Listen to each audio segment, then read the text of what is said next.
Hey, how's it going, everybody? This is Tyler from Podcast Now. This is the Kingdom Hearts Community Series, and today we're going to be explaining the secret ending for Kingdom Hearts 3. Now, my initial reactions when I first watched this, I woke up, and then today, I knew it was going to be online today, so I clicked it, opened it, watched it.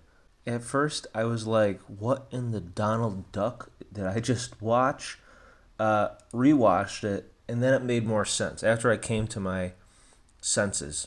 So now to the explanation. So we know Sora was transported somewhere else based on the epilogue by Master Ericus, because the first game that Master Ericus played with Xehanort, he won.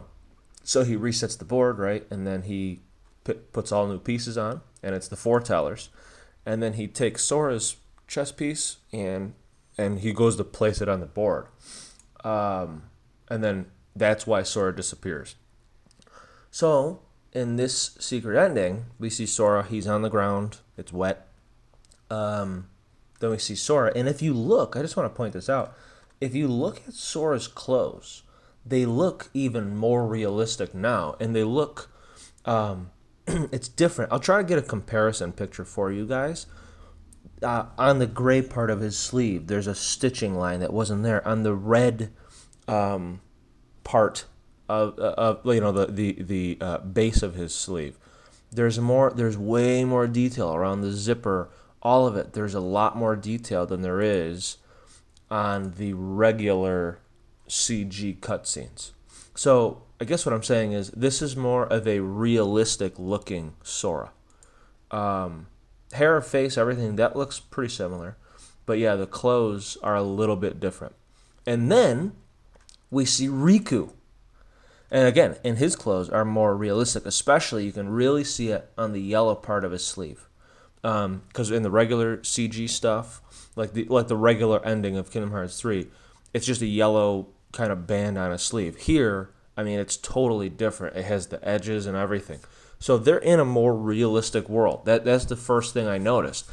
And with all these buildings and the stoplights and stuff, I was thinking at first, I'm like, oh my God, they're in our world.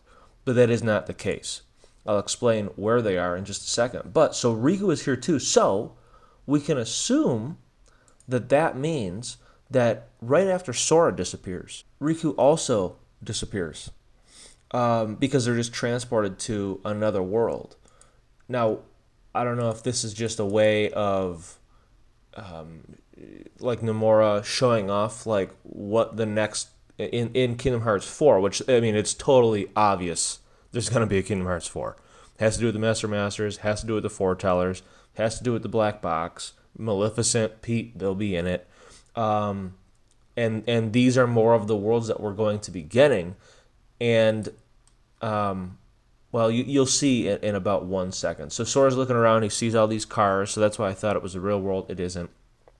It's very dramatic. At first, I thought that Sora and Riku are in separate worlds, which is still a possibility. They might be in two different worlds because they do look a little bit different. If you look at the colors, Sora's side's a little bit more yellow. Riku's side's a little bit more blue. So they might be in two different worlds here, which it kind of makes sense to do that.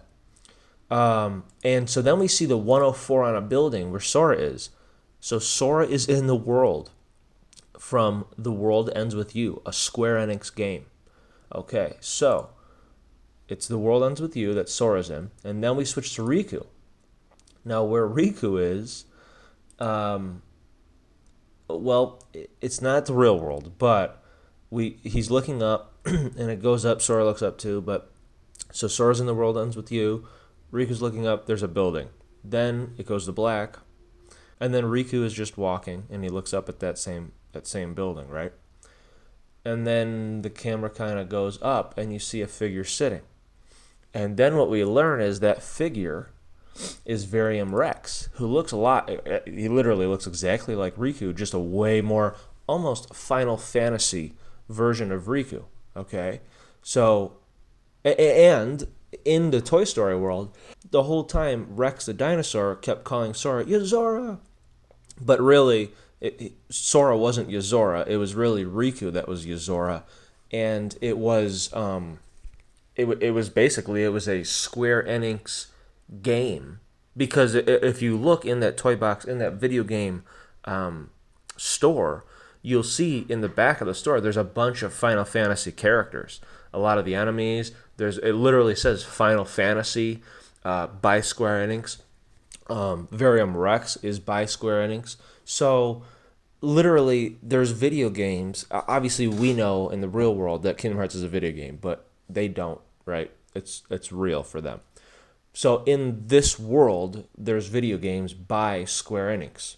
So we know that Varium Rex is a game by Square Enix that is in this Kingdom Hearts universe, right? So apparently, what's happening is we're gonna be getting Square Enix style worlds in Kingdom Hearts 4. So we're going to be getting the world that ends with you. We're going to be getting the Varium Rex world. So, like I was saying, we'll get the world ends with you, clearly. We're going to get the Varium Rex world. We might even get Final Fantasy worlds. We might finally learn what happened with Cloud and Sephiroth. And that actually makes sense why none of the Final Fantasy characters are in Kingdom Hearts 3. Maybe we'll go to a Noctis type world. So this is very, very interesting that we're seeing this. That in the next Kingdom Hearts game, we're gonna be getting more Final Fantasy aspects or worlds than maybe Disney. Some people are saying that we probably won't get Disney. That doesn't even make sense. Kingdom Hearts is a Disney game, so we're still gonna be getting Disney. I wouldn't be surprised if we got a few more Pixar worlds. They can still do Moana, The Incredibles. There's so many that they can choose from. We probably, and here's the real kicker that some people might not like and some people might really like. I don't know. I'm on the fence a little bit after playing Kingdom Hearts 3, because Final Fantasy is more realistic looking. Right? They look real. The outfits that Sora and Riku are wearing look more real. They definitely look like they're more real characters now in these worlds. What else is real? Star Wars, Marvel. So are we going to be getting a Star Wars and Marvel world next to Final Fantasy, and maybe one or two, maybe like, Twilight Town comes back, or Radiant Garden, or whatever, and then maybe one or two of the classic Disney, Pixar stuff. That's highly possible. And we might actually do a video just about that, picking out the worlds for Kingdom Hearts 4, now knowing that we're going to be getting more Final Fantasy and more realistic looking worlds. So that could be interesting. But anyways, just to end the video, so then we see, I don't think this is Luxu, because if it was Luxu, he wouldn't have a hood on, because it was already revealed that Luxu is Xigbar in the epilogue, okay? So the fact that the hood is still up tells me, and I don't believe it would be a foreteller, because they would be in their outfit. So I believe, because the only other person that we have yet to see the face of that has only wore a hood is the Master of Masters. He walks up to the edge of this building. And then with his hands, you'll notice that he makes, because I was like, why is he having such a freaking hard time to make a heart? I knew he was going to do it, to make a heart with his hands for the moon, to have the moon coming through to show like Kingdom Hearts with that moon heart. And I'm like, why is he like fidgeting with his hands? What's he? Then I watched closer and I realized he's making a box. And who had a box that he gave to Luxu?